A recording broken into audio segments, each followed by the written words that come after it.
Depot में अब 3 से 5 रुपए सस्ता मिलेगा रिफाइंड तेल। हिमाचल प्रदेश के राशन कार्ड उपभोक्ताओं को अगले महीने से डिपो में 3 से 5 रुपए रिफाइंड तेल सस्ता मिलेगा। एपीएल उपभोक्ताओं को 3 रुपए जबकि बीपीएल को 5 रुपए तक रिफाइंड तेल सस्ता मिलेगा। वर्तमान में एपीएल को 137 रुपए प्रति लीटर रिफाइंड तेल मिल रहा है, जो अब 134 रुपए प्रति लीटर मिलेगा। केंद्र सरकार की ओर से आयात शुल्क कम होने से तेल के दाम गिरे हैं। वर्तमान राशन कार्ड उपभोक्ताओं को 1 लीटर सरसों और 1 लीटर रिफाइंड तेल दिया जाता है। खाद्य आपूर्ति निगम ने रिफाइंड तेल का टेंडर कर दिया है, जबकि इसी महीने सरसों तेल के टेंडर के लिए आवेदन मांगे जाने हैं।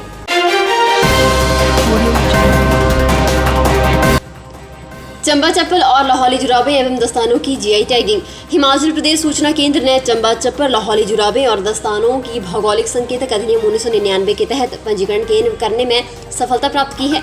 हिमाचल के लिए ये गर्व की बात है कि चंबा चप्पल और लाहौली जुराबे एवं दस्तानों की जियो टैगिंग करने में सफलता मिली है। जियो टैगिंग होने के बाद चंबा चप्पल और लाहौली जुराबों का अनधिकृत उत्पादन रोका जा सकेगा। इसके साथ ही वास्तविक चंबा चप्पल और लाहौली जुराबे एवं दस्ताने उत्पादकों के सामाजिक एवं आर्थिक विकास के लिए सहायक सिद्ध होंगी।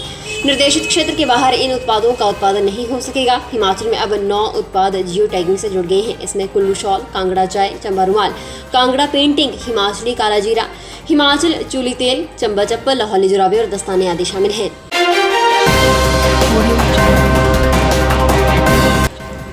ऊना में शराब माफिया पर बड़ी कार्रवाई।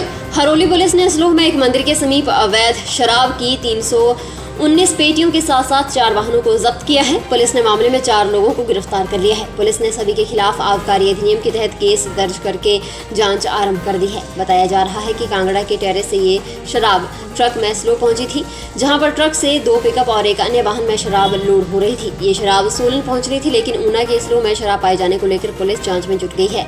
पुलिस को इसकी गुप्त सूचना मिली थी। इसके बाद हरोली पुलिस टीम ने मौके पर पहुंचकर कार्रवाई को अंजाम दिया।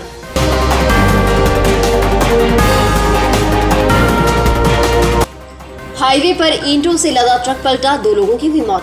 हिमाचल प्रदेश के मंडी जिले में दर्दनाक हादसा पेश आया है। सरकाघाट घुमारवीं हाईवे पर भांबला के नजदीक भई मोड़ के पास ईंटों से लदा ट्रक पलटने से 2 लोगों की मौत हो गई।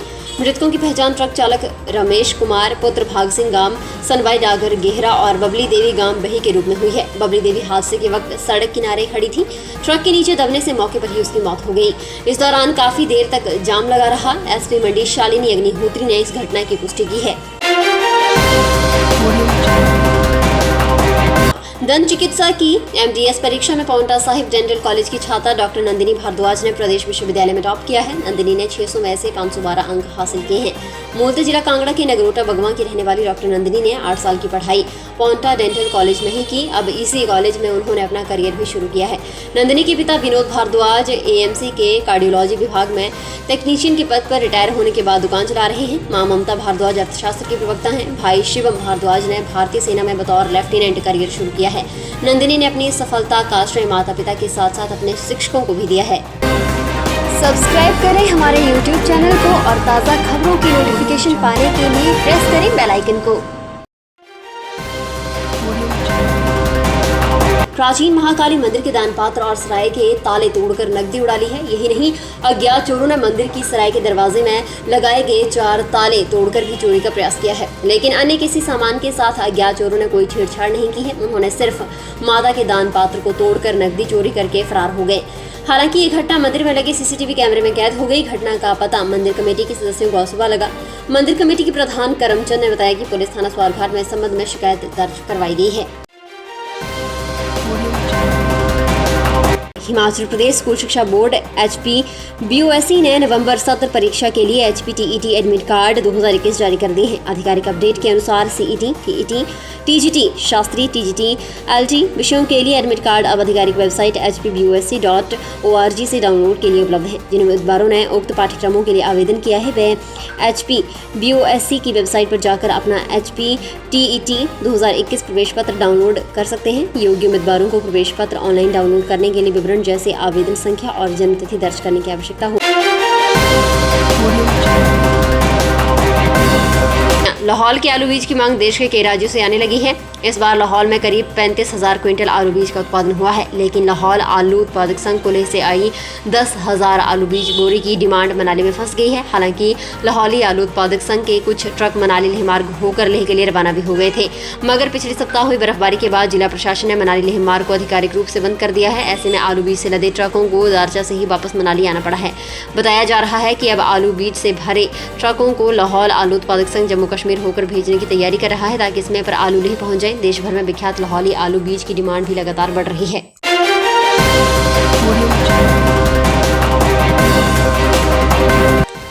खाद न मिलने से किसान परेशान, सरकार और प्रशासन को कोस रहे अंदाता। धान की खेती के बाद अब किसान गेहूं की बिजाई की तैयारी करने लगे हैं, जिसके लिए किसानों ने खेतों की सफाई इत्यादि करनी शुरू कर दी है। लेकिन बाजार में अंग्रेजी खाद न मिलने से काफी किसान परेशान हैं। हालांकि बाजार में खाद उपलब्ध थी, लेकिन ये नाकाफी थी। सैकड़ों किसान अभी भी खाद से वंचित हैं। हर बार इन दिनों खाद नहीं मिलने से किसान काफी भाग दौड़ करते हैं, जबकि किसानों की इस परेशानी को जानते हुए भी सरकार अनभिज्ञ बनी रहती है। समय रहते खाद उपलब्ध करवाने में असमर्थ नजर आती है। किसान कहते हैं कि जरूरत पर खाद की कमी बताकर सरकार और प्रशासन पल्ला झाड़ लेते हैं। किसानों ने सरकार को समय रहते खाद का प्रबंध करने का अनुरोध किया है।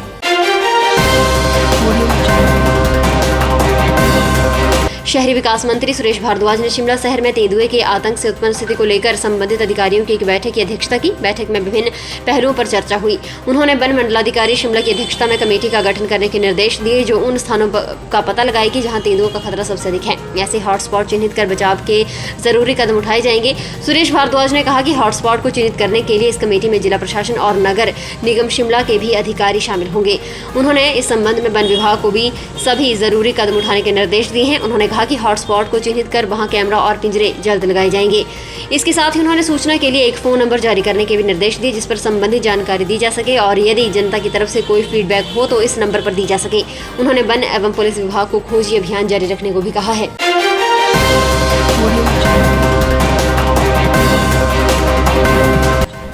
फिलहाल के लिए बस इतना ही, और बड़ी खबरों के लिए बने रहनी सुपर भारत के साथ।